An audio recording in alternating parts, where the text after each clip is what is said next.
Why some Bourne antagonists still haunt us, and others completely missed the mark. Jason Bourne isn't fighting monsters.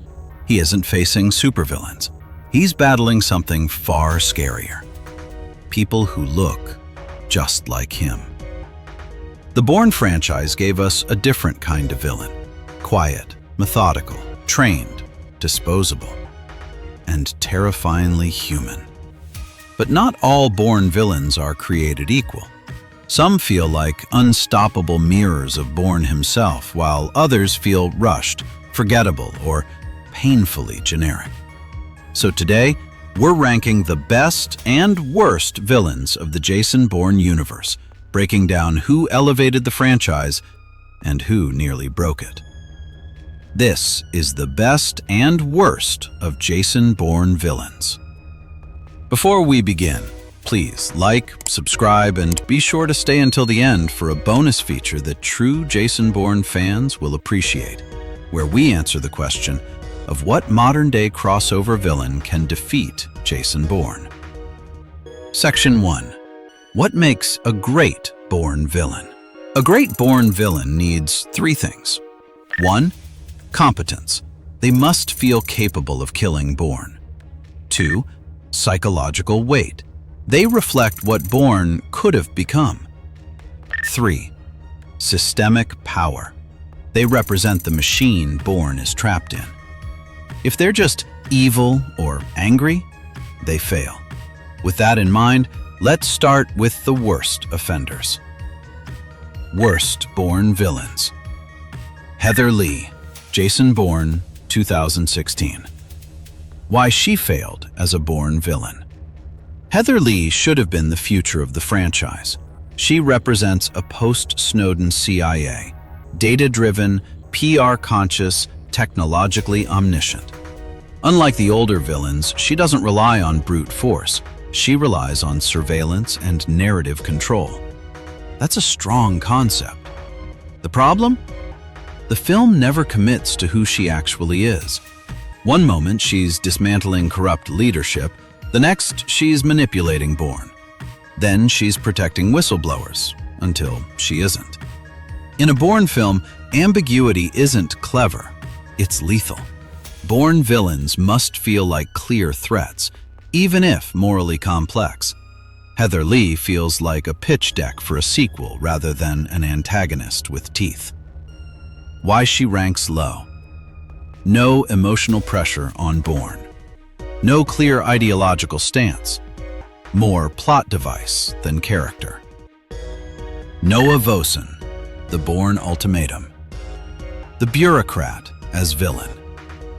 Noah Vosen is cold, calculated, and absolutely believable. He's the kind of man who signs execution orders with clean hands and zero hesitation. He doesn't need to chase Bourne, he authorizes the chase. But that's also his limitation. Vosen never feels dangerous on a personal level. He's threatening only as long as the system backs him. In a franchise built on kinetic tension and paranoia, Vosen is more administrative than adversarial. Still, his downfall is crucial. He represents how the CIA protects itself even when exposed, until public accountability becomes unavoidable. Why he's mid-tier. Realistic, but emotionally distant. Strong symbol, weak presence. Outshined by the assassins he commands. The Bourne legacy villains, Eric Byer and Outcome Program.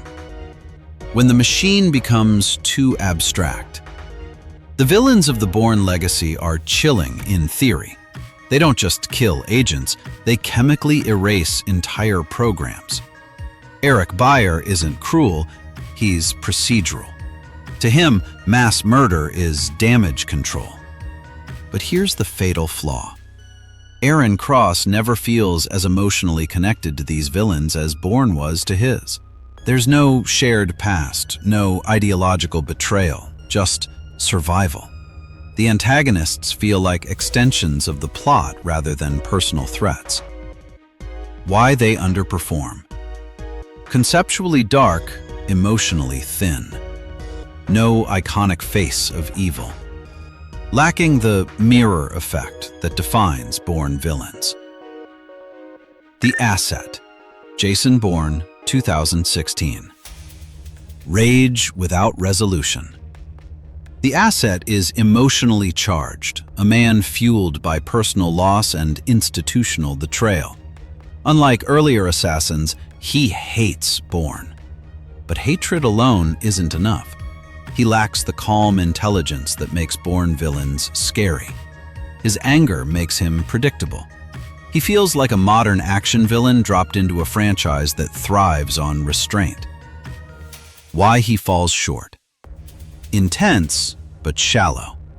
More brute force than strategy. Emotion without philosophy. Best Bourne villains. Now we get to the ones who defined the franchise. Ward Abbott, identity and supremacy. The corruption at the core. Ward Abbott is terrifying because he's comfortable. Comfortable lying, comfortable sacrificing agents, comfortable rewriting history. He's the embodiment of institutional rot, a man who doesn't believe he's evil because he's always been rewarded. Abbott isn't chasing Bourne to stop him.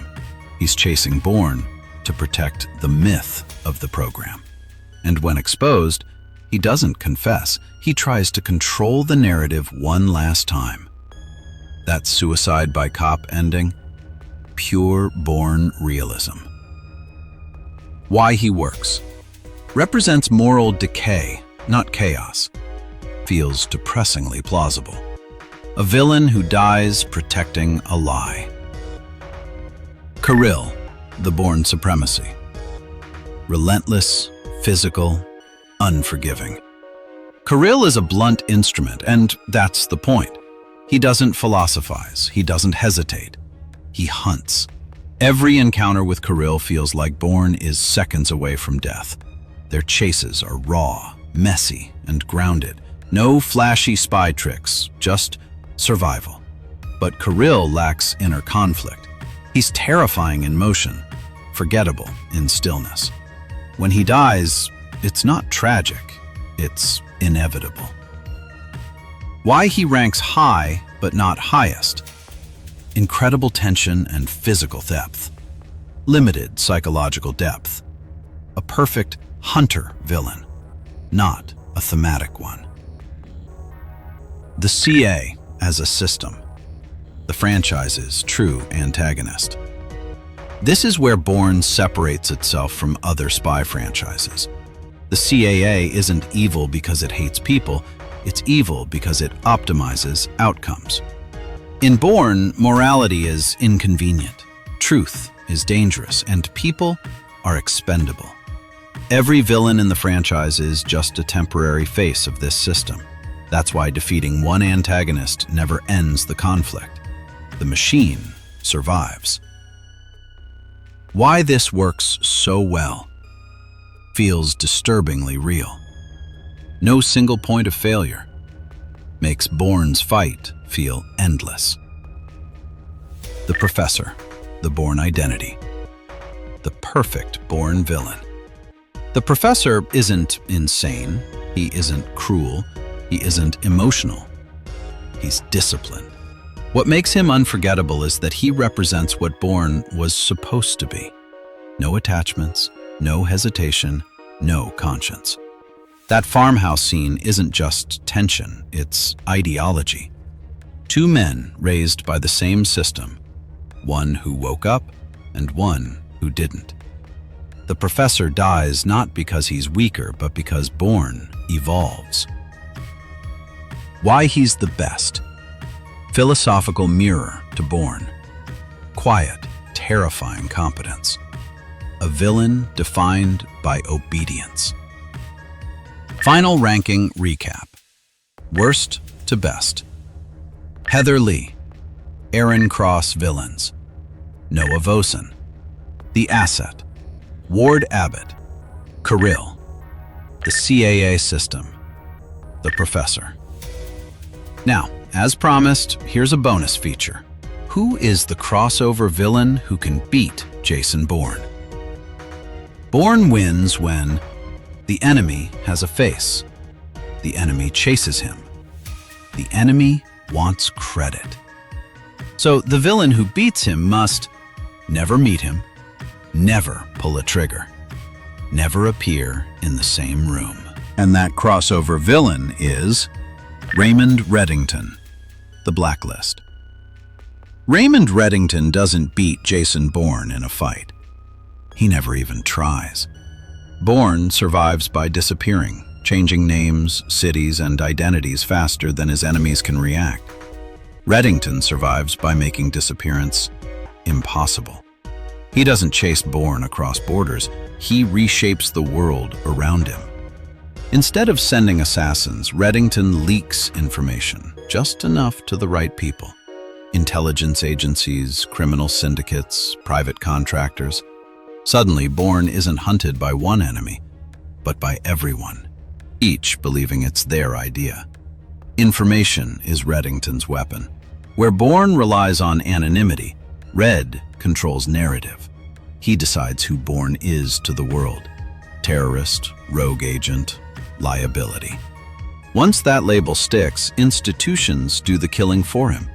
Banks freeze accounts, borders close, allies disappear. And Reddington never has to be in the room. The most dangerous part? Killing Reddington wouldn't save Bourne. It would finish the plan. Red's power is contingency. Files released, stories finalized, systems activated the moment he's gone. Bourne can defeat enemies he can see. Reddington defeats enemies by never showing up. In a modern world ruled by information, not bullets, Raymond Reddington is the rare villain who doesn't need to outfight Jason Bourne, because he's already written the ending. The Bourne franchise works best when its villains feel uncomfortably close to reality. No capes, no speeches, just people doing terrible things because the system allows it. And that's why the best Bourne villains don't feel fictional. They feel possible. So now I want to hear from you. Who do you think was the best Jason Bourne villain? And which one completely missed the mark? Drop it in the comments. Also, if you enjoyed this dive into the villainy of the Jason Bourne universe and its dangerous crossover with the Blacklist, check out our next video, where we break down the best villains Raymond Reddington has already taken down.